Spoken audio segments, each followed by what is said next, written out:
Hi, everybody. Thanks for tuning in to the Coaching Call podcast. On this podcast, we'll cover various types of coaching by trainers in sports, martial arts, fitness, and business.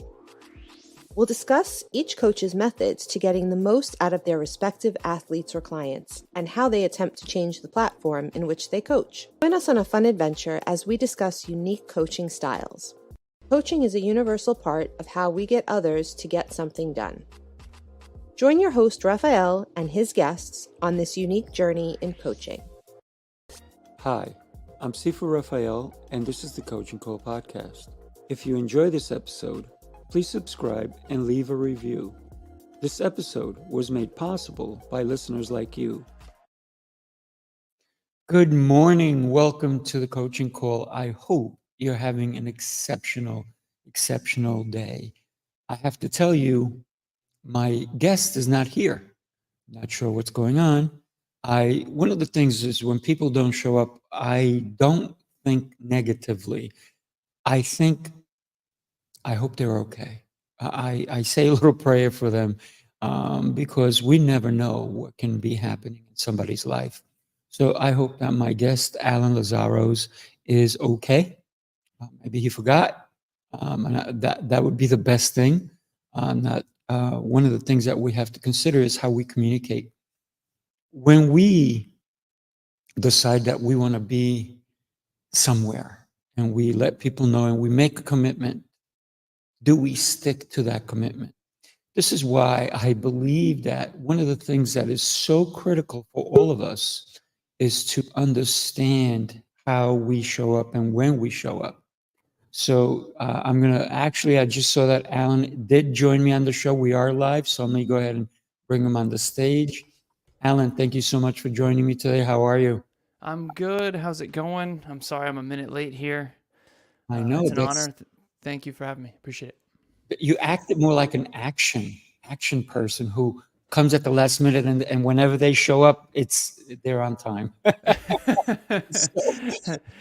Lights, camera, I'm here. That's it. You guys were not waiting for me. If anything, the party starts now, right? Appreciate it. So yeah, so I'm happy you're here with me today. What I'm going to do is I'm going to zoom out a little bit so I kind of like come this way so I don't look odd hanging out with you. Okay, sounds good. Tell me where are you located? I am in Massachusetts. Okay, very cool. Right in between Worcester and Providence, that kind of area. Got it. Cool. Very, very nice. So and then you are in Texas, is that true? No. Where are you? I'm going to let you guess. I'm kidding. I am in New York. New York. Okay. I knew it was in the U.S. I just didn't know where. Yeah. Well, my show, just like your show, is international, right? Everybody sees us from all over the world. And we can talk definitely about what you guys are doing, which is really incredible. One of the things, and I was saying just before you showed up, how when somebody doesn't come on my show when we start, I always say a little prayer for them because we never know what could have happened to somebody, why they didn't show up, right? So I always take that positive attitude immediately. I don't think negatively, right? So I don't say, oh, they didn't show up. No, we don't know. But thank you for being here. I want to get into who you are. And I know you have an amazing story to share with us about what your transformation was and what you took from it. Because a lot of people don't always take the positive from a situation, or they don't reflect on it in order to take the actions that you did. So I'm super excited to talk about how you transformed yourself into the person you are today. So thank you. I really appreciate it. Like I said, I don't take it lightly to be here. I think, so 9 years ago, I started listening to things like this, and I started really diving into personal development and personal growth and self-improvement. And I'll explain that story in a minute. But now I used to hear these people that seemed so articulate and they had what seemed like it all figured out. And now I've become one of those people who seems like they have it all figured out. But the important piece is I definitely don't. I didn't understand any of this at the time. And when I tell this story, it's really only been in reflection that I kind of understand it. It's like watching a movie that you saw when you were a kid, and then now you're an adult and you watch the same movie and you're like, I got it. Now I understand. You understand it at a deeper level, right? The movie's the same. You're different. So I've reflected on my own life a lot. So I'll give you. Before we get into your story, I actually, and it's a very interesting story, and I think that's going to really help capture who you are. But you just said something really deep, right? That we can watch the same movie, but when we watch it later on, we get a different perspective. And one of the things that I always say is the older you get, the less you know, because there is so much more to learn, right? Yep. So when we're young, we think we know everything. And the more we learn, the more we go, oh my gosh, there's so much more, there's more, there's more, there's more. And I think that's what probably happened to you. But before we get into how you did it 9 years ago and how you transformed and you started understanding, and you said you started watching shows like this one, or even listening to it and going down that journey of learning from other people. But I think learning is not enough. I think impacting the way you behave after you learn, right? The actions you take afterwards, because there's a lot of people who are book smart, but that's all they are, right? They just know, they know stuff, but they never applied it. Yep. So before we get into that, tell me about where'd you grow up and who were your biggest influences before the age of 10? Before the age of 10. Whoa. So Let's go where I back. grew up was in Massachusetts. Okay. And so I was born into a challenging situation for sure. So my father passed away when I was 2 years old. He was 28. He passed away in a car accident. And my real last name is actually McCorkle. So most people who are Greek, they say Lazarus. Right. Because they see me and I don't have any hair. And I'm Irish and German and Polish. And so my birth father, his name is John McCorkle. He's from a big Irish Catholic family, and it was Jim, Joe, John, Jane, Joan, Jeanette, 6 kids. Yeah, my mom and papa had 6 children, and he was one of 6. And so when he passed away, my stepfather came into the picture, and my stepfather was Steve Lazarus. And so I took his name, I think, around age 7. And while we were trying to sort of be the Lazaruses, we didn't really associate much with the McCorkles anymore. And so who were my influences before the age of 10? I would say my mom, my stepfather, and then all of their circle of influence, all of their friends. And they liked to party too. And so my stepdad worked for a company called AGFA. They did hospital computers. And so he did very well economically.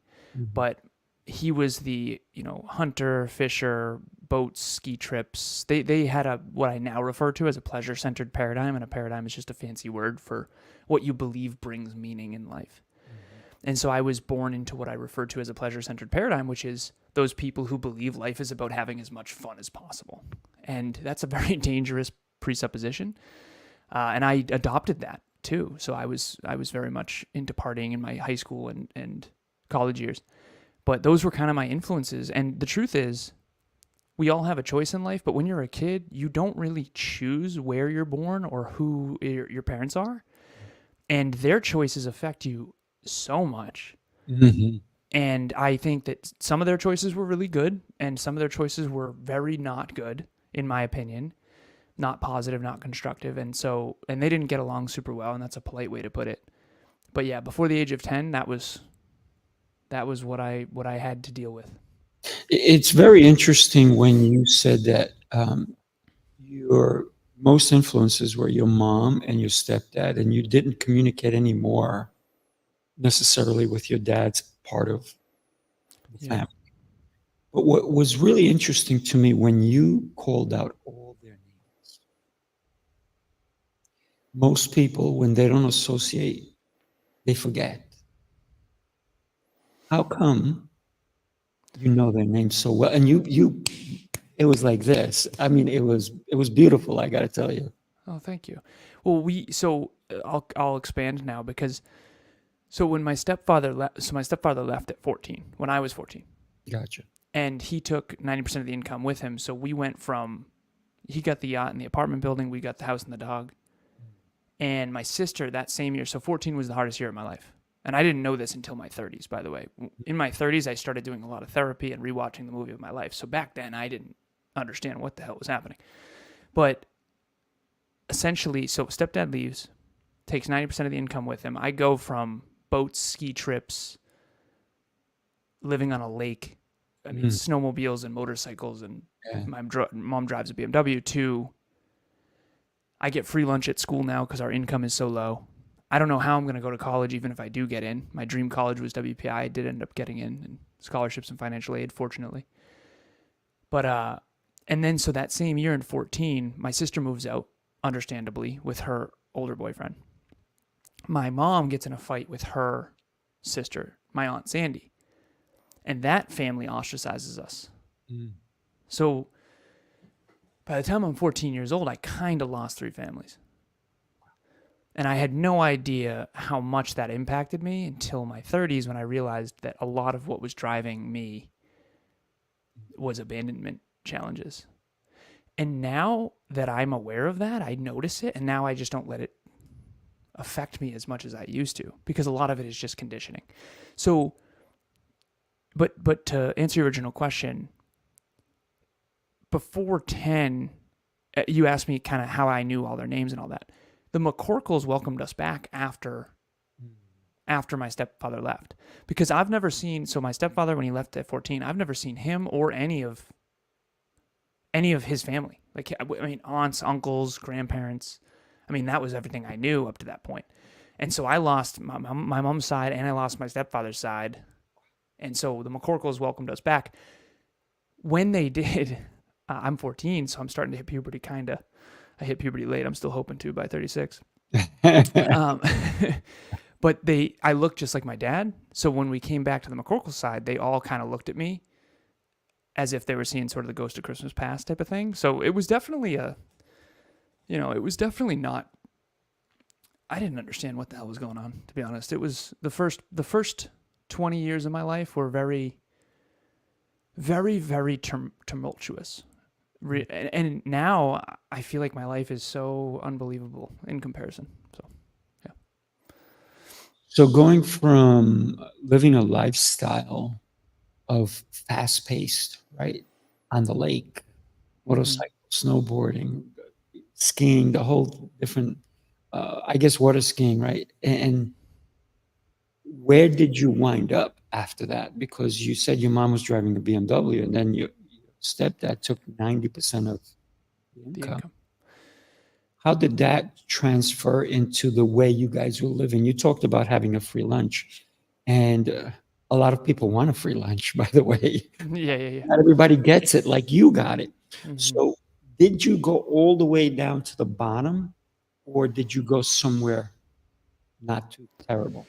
Yeah, so I would say we were upper middle class, for lack of better phrasing. And again, the 90s in the US in particular, I mean, the 90s globally were just unbelievable for the economy. So, and he worked for a computer company called Agfa that did hospital computers. So he did really well. But honestly, back then, kind of everyone did in a way. I mean, I remember vividly, and I think I just have a really good memory, but everyone had money in the 90s. I mean, even people who weren't that productive. It's kind of wild to think about.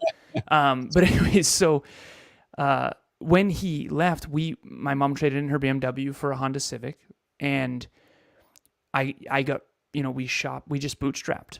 I shopped at Salvation Army for clothes. And again, we weren't going to starve. It's not like I was in abject poverty, but we definitely were not ski trips and boats, and it was not abundance by any means. And the truth of the matter is, so when I was 10 years old, I decided, my mom drove me past Worcester Polytechnic Institute, and she said, "Alan, you're really good at math.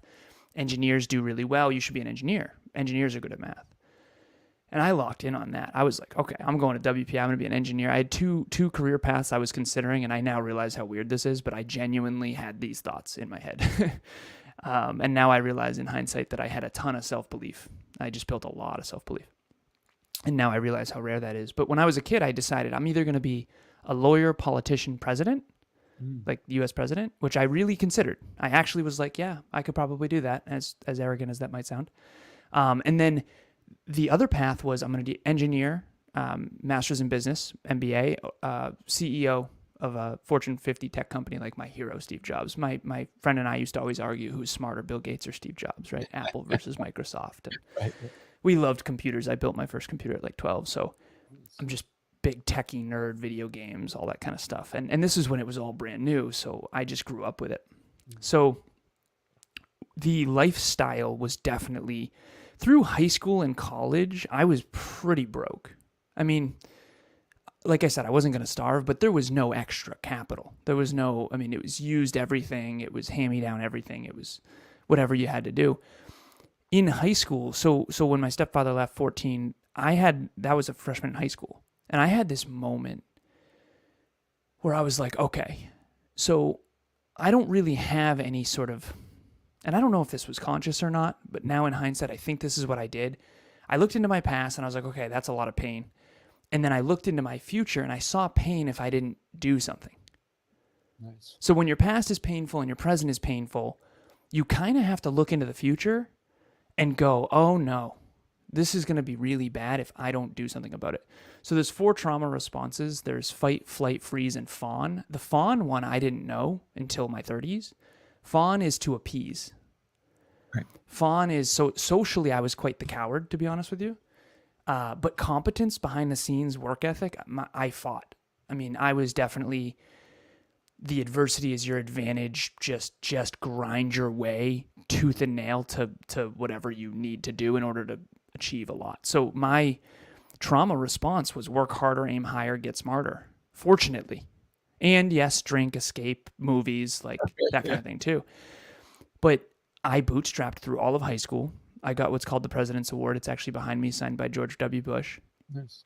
And basically you have to get a 95 or above GPA for every report card, all report cards all through high school, which is 16 report cards straight. Mm-hmm.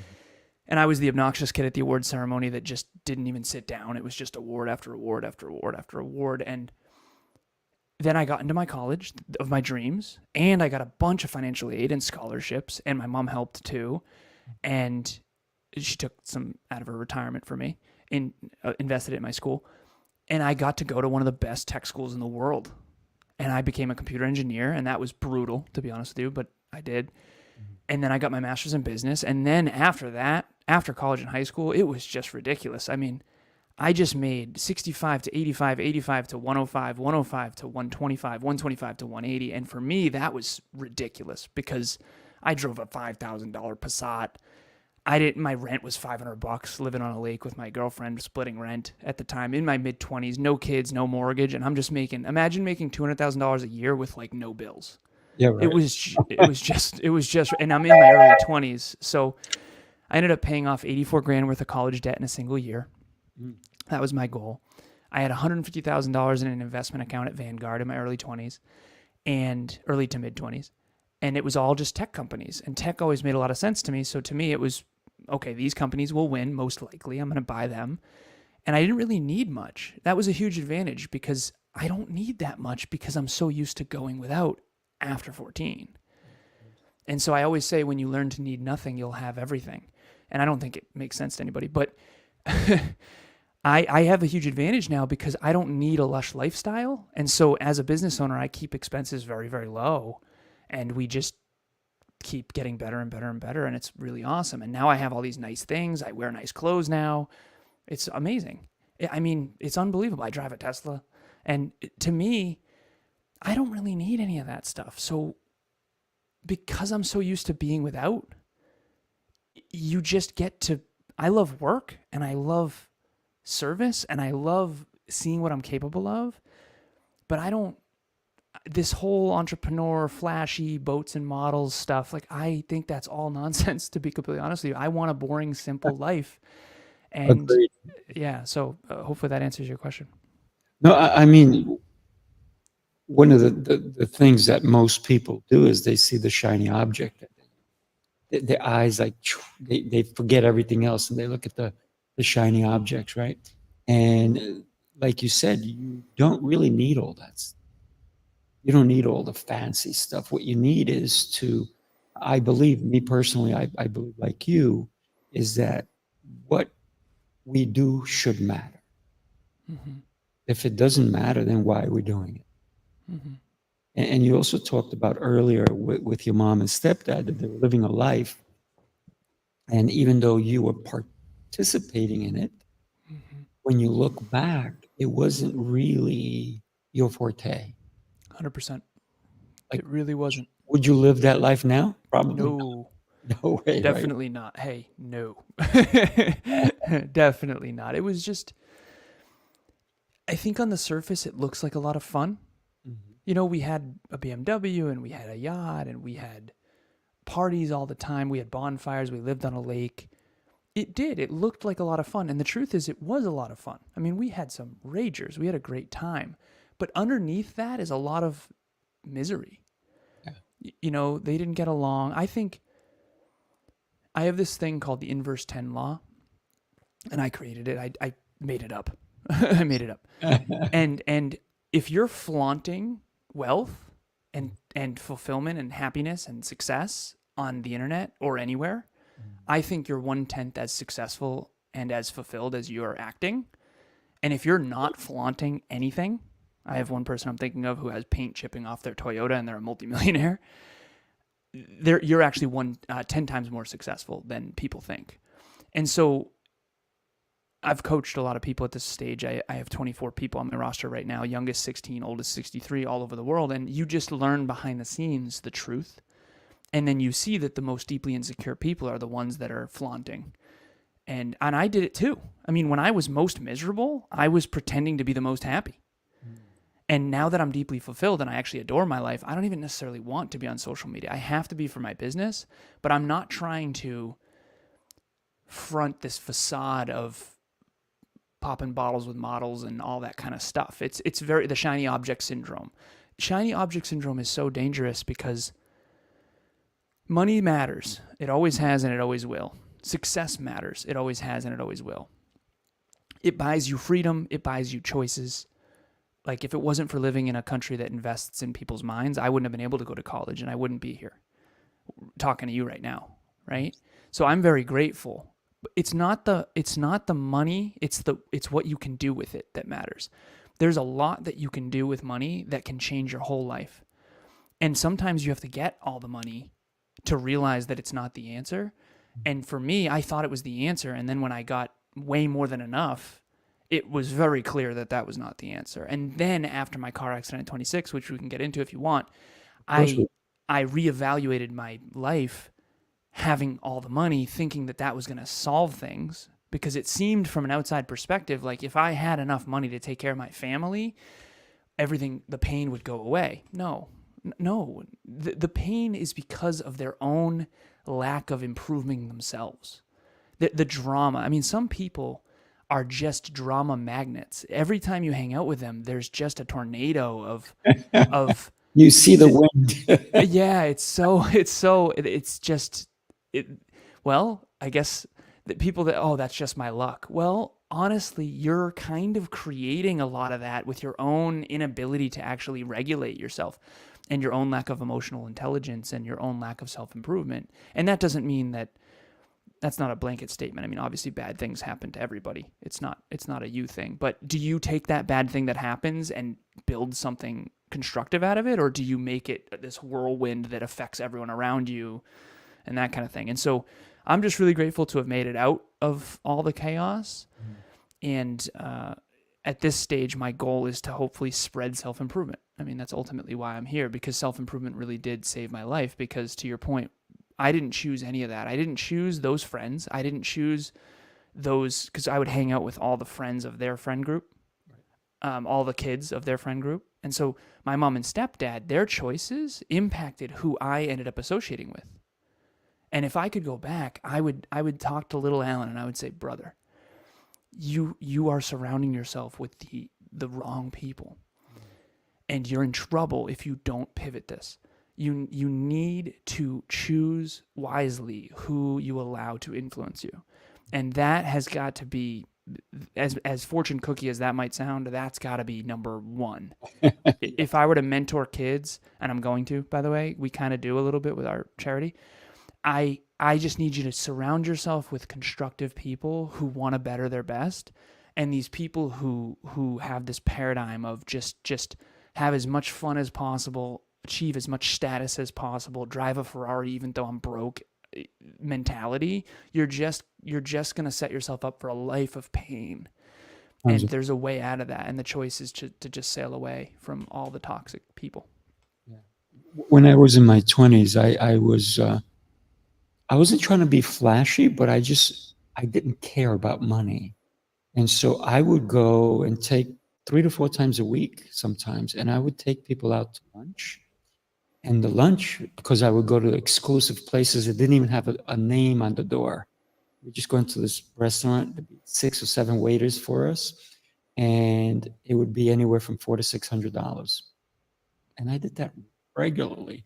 And I was making so much money that I didn't care about the money. It wasn't about I was trying to be flashy. I just wanted that exclusivity. So now I would never go for lunch for 6, 8. But I'm talking back in 1988. Whoa. $400 to $600 back then. It's probably, Whoa. That's at least $2,000 now. Yeah, now for lunch. Yeah. Right? For lunch. So, That's you could use a better use of that capital. but I was doing that 3 to 4 Better be a times, good cheeseburger. You know what I'm saying? 3 to 4 times a week, which was, and I could not even find those restaurants today if I started looking for them. It was the kind of people that I hung out with. I hung out with multimillionaires. So they showed me all the hidden spots, if you will, places that you couldn't even make a reservation. You only went in there if they knew that you can spend that kind of money, then they let you in. If you didn't, It's wild. Yeah, it was wild. And I got to tell you, it was a lot of fun. But then when I said, wait a minute, look at all the money. If I look at a year's worth, how much money I blew on lunches. Forget dinners. Dinners were something different, right? Yeah. So dinners were totally something different. But just on lunch. And I look at it now and like, wow, that's a nice lunch. But when you consider that when we're young, like I said, we think we know it all. Yeah. But we actually, the older we get, the less we realize we know much of anything. Because there's that's so the much humility more, piece. right? And when you have that growth mindset, it's about not only what's next for me to learn, but what can I implement? Because one of the things that I like doing is if I learn one thing, I have to get 3 or 4 things out of that learning. So I need to, if I learn one thing, I need to apply it 3 to 4 times in order for it to be viable, in order for it to make sense. Otherwise, I just wasted my time. Mm. And so that's an impact that I always look for myself. So I definitely want to get to your story about I believe you were 20 something? 26. 26. Tell us about that and the impact that actually did have on you, because you're speaking very eloquently. You speak clearly. You recall things really nicely, and that is because you've done the work on you. And you talk about self-improvement and how you want to help young children, even teenagers, understand their value. Yes. Because a lot of times kids don't understand their value because adults put them down. Yep.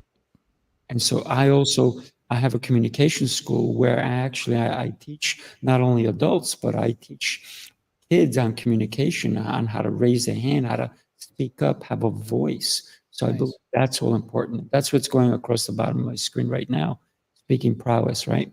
And what I want people to know is that the impact that you are making in the world, because you talked about your charity.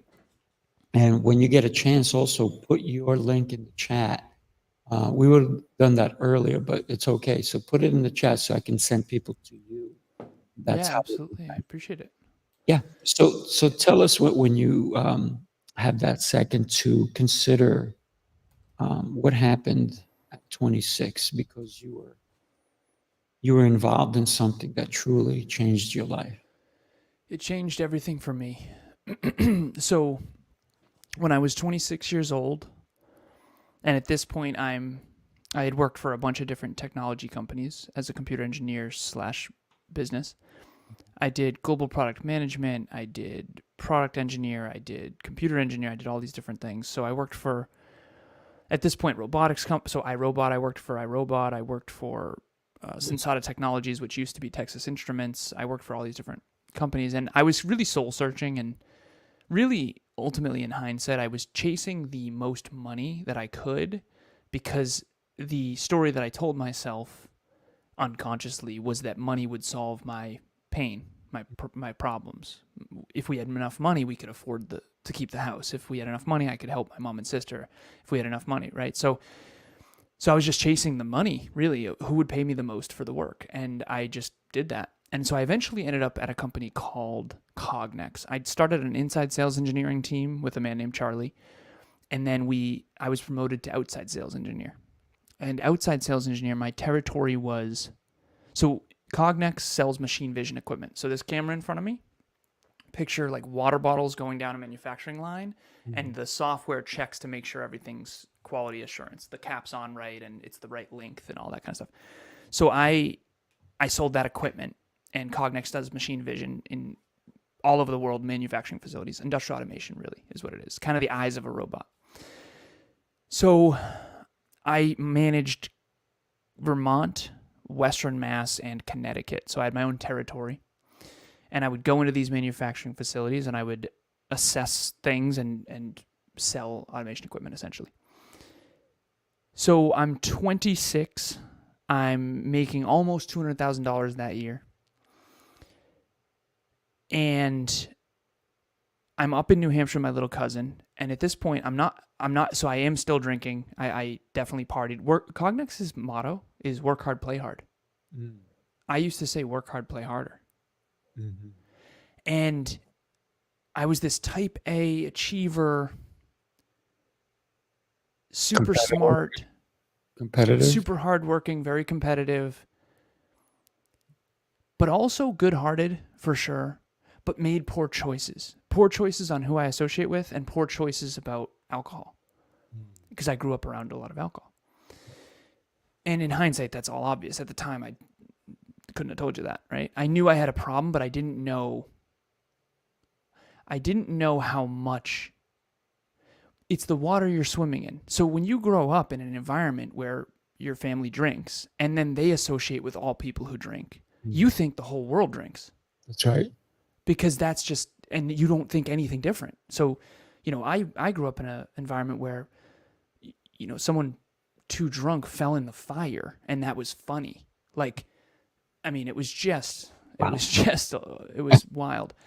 And again, I used to be too much of a coward to share any of this, to be honest with you. So anyways, I'm 26 years old, and I'm up in New Hampshire with my little cousin, and we're playing Call of Duty, and we're not drinking or anything like that. And we're going to TGI Fridays. It's a harmless weekend evening. And it's a dark winter night back in 2015. And it's one of those bad winters. It was the worst winter pretty much ever. And it was up in New Hampshire where the snowbanks were covering the yield sign.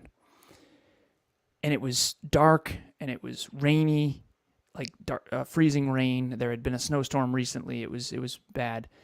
And there was this three-way intersection, and I was supposed to yield, and I didn't see the sign, and I didn't yield, and I end up on the wrong side of the road. I thought the road stayed left. It actually stayed right, or the opposite. I don't know which.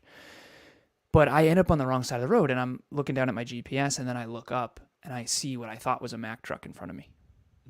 Biggest, brightest lights ever, and I was 10 feet from me. And this is head-on collision. So my computer engineering brain went, done. We're dead, 100%. Two things saved my life. Number one, I bought that 2004 Volkswagen Passat in $5,000 cash because I wanted to invest all my money. Mm-hmm. And I didn't need anything fancy, so I was like, screw it. let me just buy this car. Love that car. I used to call it the tank. German engineered steel trap of a car. Thank you, Volkswagen. Seriously, you totally saved my life. Thank you, thank you, thank you. If I was in my mom's little Honda, I'd not be here. 100%. So get heavy cars, people. Get safe cars, please. Seriously. So the Volkswagen totally saved my life. The second thing that saved my life is it wasn't a Mack truck. It was a lift-kitted pickup truck. There's a lot of those up in New Hampshire, like a big lift kit. And so my whole hood completely smashed in. I'm talking, I mean, I usually show pictures in my speeches. This was not a fender bender. This is completely totaled. But the frame stayed. Both airbags deployed. My little cousin, he's 17, second cousin, he hurt his knee on the airbag. I hurt my face on the airbag. We're physically okay. He's tweeting about it already because he's just young and invincible. He doesn't understand what just happened. Now, my father died in a car accident at 28 years old. I'm 26 at the time. And I've seen pictures of his car, and I've seen pictures of my car, and they don't look very different. So this is the second chance that my dad never got. And so for me, this was my quarter-life existential crisis of all of the regrets, all the choices, all the good, bad, ugly, everything all at once of, am I proud of the man I've become? Am I proud of the impact that I had? Am I proud of who I associate with? What did it all mean? And existential is existence, human condition. Why are we here? Why are you here? What is the point of all this? Right? And so I got my quarter-life crisis early, and I'm super grateful because that car accident got me to question my existence. And after that, I went all in, and I'm talking to an obsessive extent. I went all in on self-improvement, all in. I got every book I could find, and I mean, I wasted so much money on books. Some books are garbage, and sometimes you have to read garbage books in order to get to the good ones.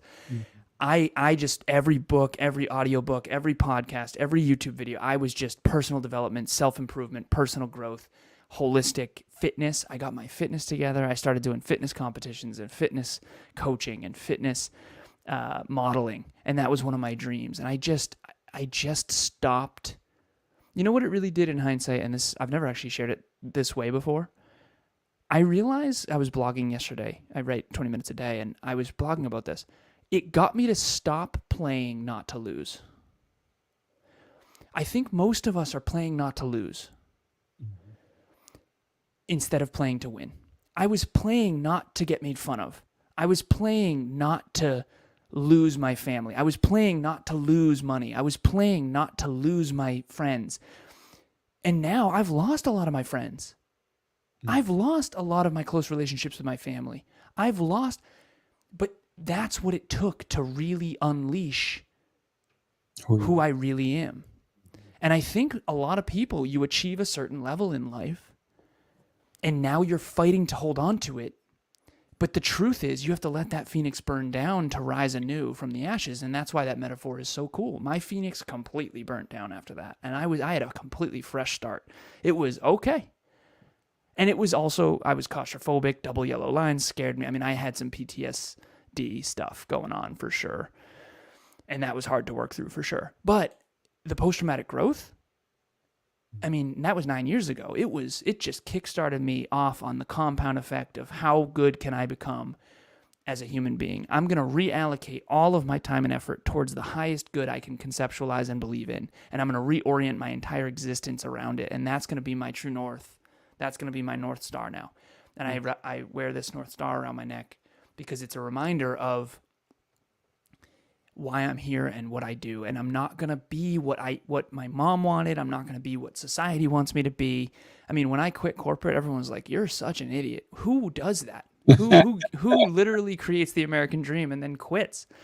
It's like, listen, I'm going to start my own company, and it's going to be called Alan Lazaros LLC, and it's going to be built on what you'll never learn in school but desperately need to know. And I'm going to try to get into schools with that tagline. It's the worst idea ever. But here I am 9 years later. I've got a 23-person team, and Next Level University, we have 1,700 episodes, and we impact people all over the world now with with that same message, which is how most of your choices are built on a version of you that might not be real anymore, and or ego. What is ego? Ego is a overcorrection from deep emotional pain, mental pain, spiritual pain, physical pain. The facade that we put on to protect ourselves, if you make your goals and your shiny objects based on that, you're in so much trouble and you'll never be fulfilled. You can't be fulfilled when you're not yourself. And I'll go quick with this, but this is a framework that my girlfriend and I co-created that I think is life-changing. It's so simple. It's 3 circles. I'm writing a blog on this right now on my LinkedIn. The outer circle is who you want others to believe you are. The next layer in is who you want to believe you are. The story you tell yourself about yourself. And then the inner circle is who you really are. After the car accident, all 3 of those circles became the same for me. They united. And I've worked really hard for 9 years to keep all 3 of those circles the same. And that takes tremendous courage and vulnerability. And I'll give you an example. If you're listening to this or viewing this, you already know this intuitively. But when I say it, you'll think I'm arrogant. I don't struggle a ton with self-doubt. I believe in myself a lot. And I believe most things, not all, are possible for me. And if you struggle with self-doubt, you know that I don't. And it triggers you. And that's okay. But the old me was way too cowardly. I would literally pretend, I totally struggle with self-doubt. No, I don't. You know what I struggle with? Being my goddamn self. I was confident externally, but I wasn't confident in who I am. I'm a computer engineer. I reverse engineer finish lines. Yeah, I'm good at the success thing. You know where I suck? Socially. My pain comes socially. The world is split in 2, in my opinion. You have these people that are competent as hell, but they don't fit in. Yeah. And social is where all their pain is. That's me. They're afraid they're too much, not too little. Okay? And then the other larger percentage of the population feels not good enough, not smart enough, not capable enough, not competent enough. And they're socially, they are relatable. They don't believe in themselves. That's relatable. Most people either don't believe in themselves or pretend they do. That's for sure. With their egos. And then someone comes along who really believes in themselves, and then they, whammo. They bully that person, and that person has crumbled self-worth, and then they compensate with this armor, and then everyone's inauthentic and unfulfilled. And I feel guilty for all that crap before 26, so I decided to shed all that and try really hard to just stay me. When you consider even your 3 circles that you worked out with your girlfriend, so many people, that circle where they want everybody to believe who they are, that's a huge circle. And the one who they really are, it's tiny. It's tiny. And so to have that balance between all 3 circles, I think that's a beautiful thing. But you also said earlier that you've lost a lot of friends and even family relations because of that, right? That is your nexus, if you will, of understanding who you truly are and who you show up as. Because if you show up the way you see yourself and everybody actually gets to see who you are, not because you have this facade you're hiding behind, this mask, if you will, then people are going to either accept you or reject you. There's no in between, I believe, when all your 3 circles are aligned. Because it is just that. People are going to go, I can't stand that guy. Or, man, I want to be around that guy. I want to be like him. I want to learn from him. And 2 guesses which one's bigger. we know which is bigger, because people are going to lie to your face, and they're going to say, yeah, man, I think you're the best thing since sliced bread. But behind your back, they think otherwise, right? So here's a story I just heard. It was kind of funny. It was actually on a post, and somebody said, this farmer, killed a cow. He said to his daughter, Go invite all my family, the friends, our neighbors. We're going to have this big cookout and we're going to have a party. So the daughter, instead of reaching out to all of them, she just ran down the street and she said, my dad's house is on fire. Who can come help him? A lot of people didn't, because the house was on fire. They were not there to help him. The few that came were surprised that the house was not on fire, but they feasted and ate and drank until the wee hours. And the dad said to the daughter, you know, a lot of these people I kind of know. Some I've never even met.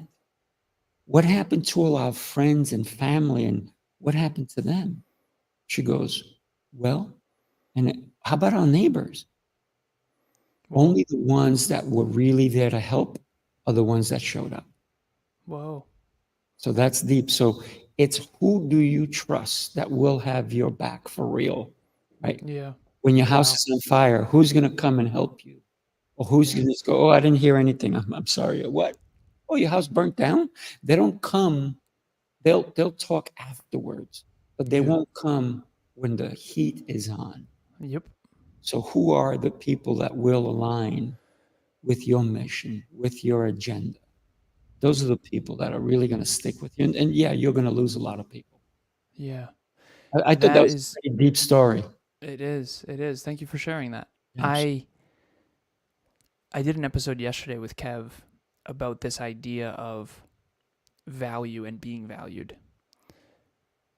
When I say to a podcaster who's been podcasting for a while that we have 1,750 episodes, they're like, wait, what? It like stops them in their tracks. And they think to themselves, well, what, like 2 or 3 minute clips? No, the average is probably 35-minute episodes. They're like, you do one every day? It's like, yeah. When you say it to someone who's not a podcaster, nothing. Yeah, they don't get nothing. They couldn't possibly understand what that actually takes, right? They don't know what it means, right? So your value is contextual. If you're on the top of the mountain dehydrated and there's no water, you'd spend $500 for water. Mm-hmm. But when you're at home and there's water in abundance, you wouldn't spend even $1. Think about it. It's so important to understand that your self-worth, if it's predicated on only externals, you're in a lot of trouble. Because another piece of this that I don't think I fully understood, I know I didn't, and now I really think I get it, at least, and then I'll be humbled by that. But when you go to a wedding, the only thing you have in common with everyone is that you knew this couple at one point. That's why weddings are so uncomfortable from a social anxiety perspective, because no one's there for a common value. Relationships are built on common values. Every relationship, you and I right now, we're building a relationship built on a common core value, and the common core value is self-improvement. If you didn't value self-improvement, how much less would you value me? Of course. Right? And that's what the problem is. Don't be a rapper at a country concert. And don't be a country singer at a rap concert. I made that mistake. I am personal growth, self-improvement, personal development, goals, dreams, and fulfillment. It's all I am. This is all I do. I adore this. This is who I am, who I want to be, who I've chosen to be. And I don't know if it chose me or I chose it or both. It's probably both. This is all I do. And if you're avoiding your own greatness and you don't have goals and dreams and you're letting yourself down every day and you're not happy or fulfilled or trying to be, you will not like me. And that's okay. It took me 30 effing years to get to a place where I finally understood that. Because I thought when I quit drinking and I stopped all drugs and I got my life together and I was more virtuous and I was more giving and more generous and more loving and more kind and more humble and more confident and more achievement oriented, I'm helping kids, I thought my friends would like me more. I thought they would love me more. I thought they would value me more. It has been devastatingly untrue. They have avoided me, if anything. It is what it is. They don't value self-improvement. They just don't. And that's I might as well have a goddamn stamp on my forehead that says self-improvement only, right? You and I both, my friend. And if you're not into self-improvement, you just won't value me. And that's why we go to these holiday dinners, right? And we're sitting around the Thanksgiving dinner table or whatever holiday you celebrate, and you're just sitting there going, I can't talk about a thing I care about with it being even remotely valued. I call them bobbers. They can't go anywhere beneath the surface. They just have to, right back up, right back up. I'll never forget at Thanksgiving dinner when someone had said, did you guys see Cher's hair at the Thanksgiving Day parade? And I had this moment. I had this visceral moment of, I hate this. We're going to talk about Cher's hair? I don't care about Cher's hair. Can we talk about something that matters, please? Can you imagine what this world could be if everyone talked about things that matter to people who care? No By one the way, cares this is about the first Cher's time I've hair. heard about Cher's hair. Yeah, of course. Yeah, of course it is. Good. That means you're living a good life. I'm not trying to be unkind because I had a fun Thanksgiving, but I couldn't talk about self-improvement. You try and it just gets, it's a bobber. I'll go right back up. It's, oh, how's work? Pretty good. And I did this and then eventually it's like, okay, shut it down. Shut it down. Don't. And so the last piece, there's a lesson in that. I want everyone to really understand this. Fixed mindset. Have you ever watched the show West Wing? Yes, but way back in high school. My government teacher, Mrs. Puckett, she showed it to us, and I remember loving it. Once I finished watching it, and I don't watch TV, but that's something that I was able to download kind of thing. And I watched the whole thing and I was like, wow, I don't think I can watch any other regular shows because they're so dumb. I know. It's so dumb. Have you ever seen House MD? No. Oh, yes. I'm sorry. Okay. Yes. He's brilliant. Yeah. Okay. I'm actually scared to say that's my favorite show because people will think I'm a narcissistic butthead. The truth of the matter is, whoever wrote that show are geniuses. And that show is about rationality. It's about intelligence. And people always say, like, my mom one time, she said, Alan, why does intelligence matter to you so much? And I remember my first thought, I was in my early 20s. My first thought was, what a dumb question that is. I mean, how ignorant of a question is that? Why does intelligence matter? What's the difference between a smartphone and a dumb phone? Like, one of them's more capable, right? Now, I understand now that was ego-driven, and I was in my early 20s, so I was trying to figure it out. My new answer, if you're not intelligent, you don't understand. And if you don't understand, you can't make good choices. And if you don't make good choices, you can't have a magnificent, fulfilling life. And if you don't have a magnificent, fulfilling life, you're going to hurt people. Fulfilled people don't hurt people. Fulfilled people don't write hate comments. Fulfilled people don't lash out and tear people down. And fulfilled people just want to help people. And to me, that's the real solution to life, is self-improvement and fulfillment. Holistic self-improvement, health, wealth, life, and love. You can change the world through self-improvement. We all sweep our own porch and the whole world will be clean. I realize some of us are born in terrible circumstances. Some of us are born in great circumstances. But all of us need to take responsibility for our own fulfillment. Because if you're fulfilled, you're just going to be such a better person. Because there's all you want when you're really fulfilled is amazingness for everyone. And it's the whole better together. The whole is greater than the sum of its parts. Apparently Siri thinks I'm talking to her. So fulfillment, I think, is the one missing piece. And I think that we were never taught how to actually be fulfilled. And I think intelligence is one of the most important facets to that, because emotional intelligence, mental intelligence, physical fitness and intelligence, spiritual understanding, connection to self-awareness, all the sciences. Do you know the sciences? Do you know how they work together? Do you know physiology? Or do you feel like crap every day because you don't? Do you take care of yourself? Do you invest in yourself? Do you know self-belief versus self-worth? Do you believe in yourself? Do you not? Do you have self-awareness? Do you understand how the economy works? Do you understand business and finance and science and technology? If the answer is yes, then you're going to be fine. You're crushing. Keep it up. But if you don't know any better, you can't do any better. And that's why I built a company that is literally trying to educate people for free. Our podcast is the podcast that I needed when I was a kid. Lost two fathers, no male role models, certainly no good ones, I needed NLU in my pocket. I needed a mentor and a guide to help me understand myself and understand the world and understand how to make good choices and understand what positive influences were versus destructive influences and understand these concepts. And so that's really, I used to say this, I'll be brief, but I used to say I want self-improvement to spread like COVID. I don't say that anymore because I think that's very triggering for people.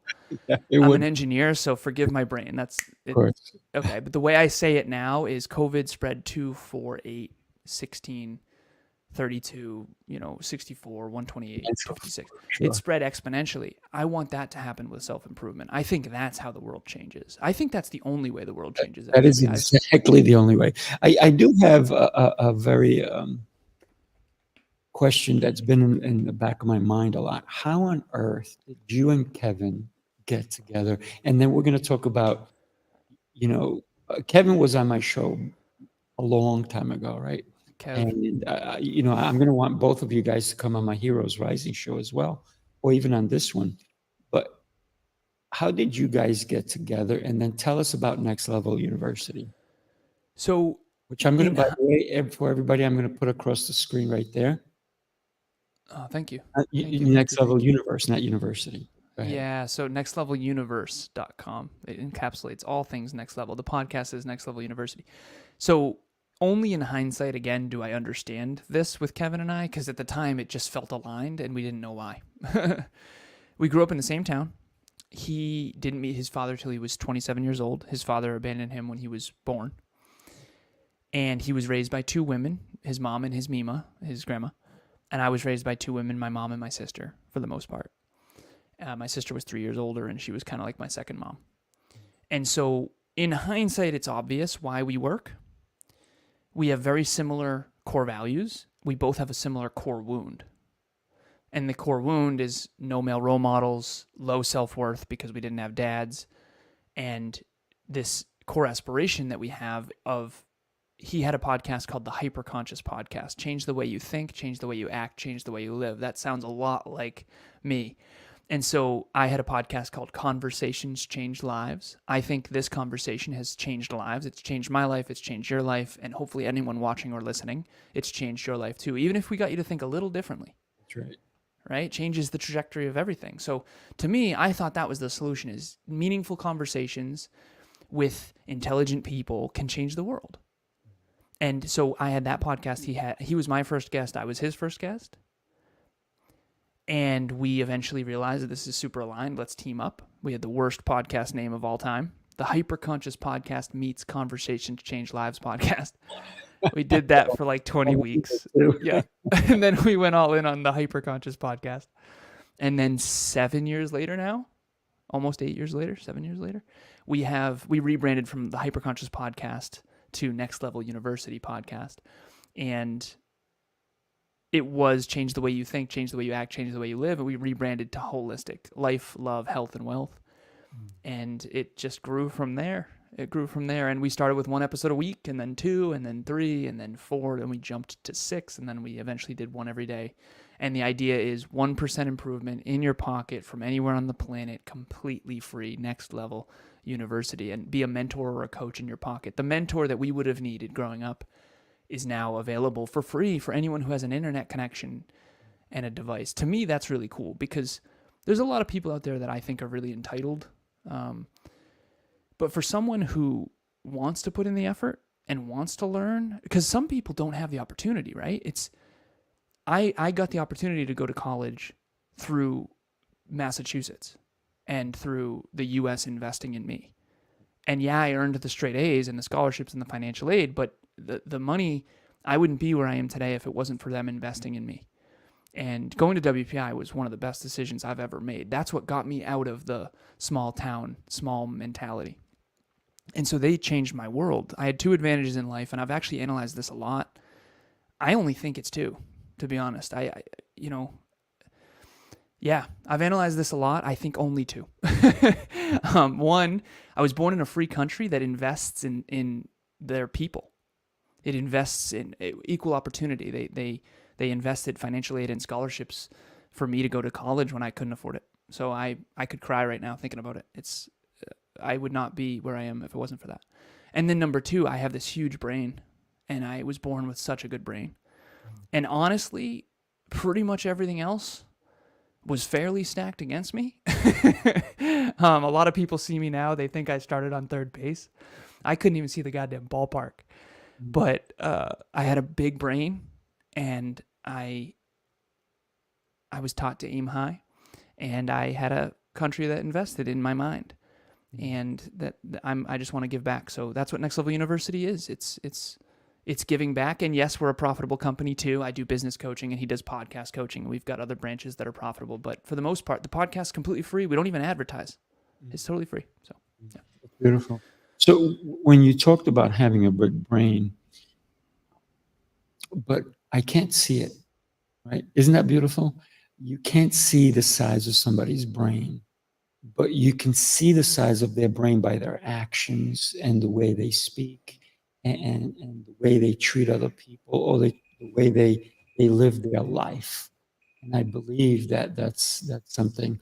Thudo, thank you so much for joining us. And he likes the fact that you talked about 1% improvement, because that one of the things that everybody says to me whenever anyone says to me, "How are you?" or "How's your day?" Or they see me for the first time and they'll go, "Hello, how are you?" And the first thing I say is exceptional and getting better every day. Nice. And I say just a little bit, because if I am better than I am yesterday, it's because I've done that self-improvement. It's because I've focused on me first in order to be able to give to others. Yeah. Because I can't give to anyone from the same stuff I had yesterday. Yep. That stuff is going to help me, but I have to improve every day, because I am way better than I was last week, for sure. Nice. And because you're into self-improvement, you understand that fully. But a lot of people, when you say to them, "Hey, how you doing?" They go, same old. Yeah. I'm like, what does that Same mean? old S, right? What does that mean? Yeah. Aren't you getting better? Aren't you? Isn't life getting richer? What are you doing with your life? Is it 9 to 5? And that's it. You go home, crack open some beers, sit back, watch some television, go to sleep, and rinse and repeat.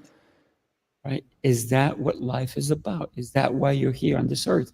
You're actually occupying space Yeah. instead of fulfilling and making a difference in the human race. Well, I hope whoever that is, the metaphor here is, I hope that person who's on autopilot that you're mentioning wakes up like I did at 26, because I was on autopilot too, and I didn't understand that. And my autopilot was different than other people's autopilots. But whether it's a midlife crisis at 50 or it's a quarter life crisis at 26 like me, hopefully we can all help each other wake up. And unfortunately, someone who is drinking beers every day at a job they hate, deeply unfulfilled, mistreating their family, unfortunately, that person probably isn't listening to this, because the people who need it most are the least inclined.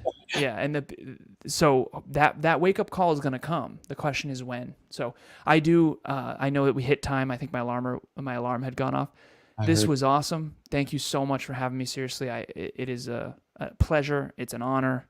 Meaningful conversations about things that matter, that take courage, I think is how the world changes. So thank you so much for this.